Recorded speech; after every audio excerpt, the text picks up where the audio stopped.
This is something that I really have emphasized in my work, and I think more people need to realize that unless they put principles first, interpersonal relationships and dynamics between individuals aren't going to matter that much, because they're not going to be based on truth. They're not going to be based on real higher consciousness and a higher form of love.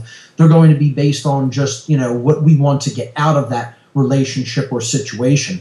And I think that's why so many people are suffering on this planet, and so many of our relationships are suffering, and things are going worse and worse as far as the control system and the lockdown on human freedom is concerned, because what people are failing to put first and foremost in their life is basic principles. There's a lot of dichotomy in relationships when it comes to often one person being kind of like more along the path than another person.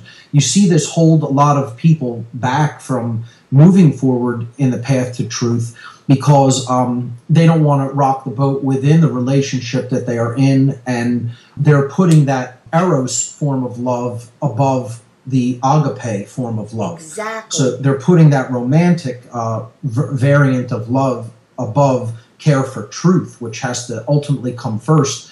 And if that care for truth came first, the relationship would be much healthier from both angles. Unfortunately, a lot of times people want to develop that lower form of love because they want companionship and togetherness, of course, which is a basic human need.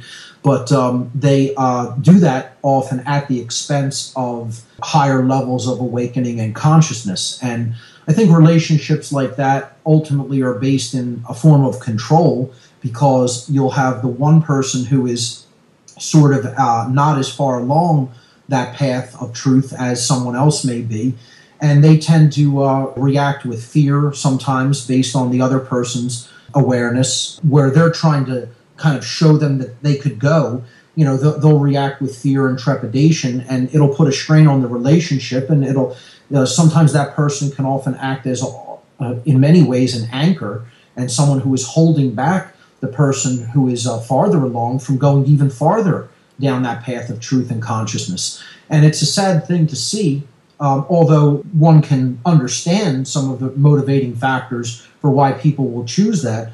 I still think it's a decision that ultimately is going to lead to, down the line at least, negative consequences, because they're choosing something for more selfish reasons over something that could really benefit everyone.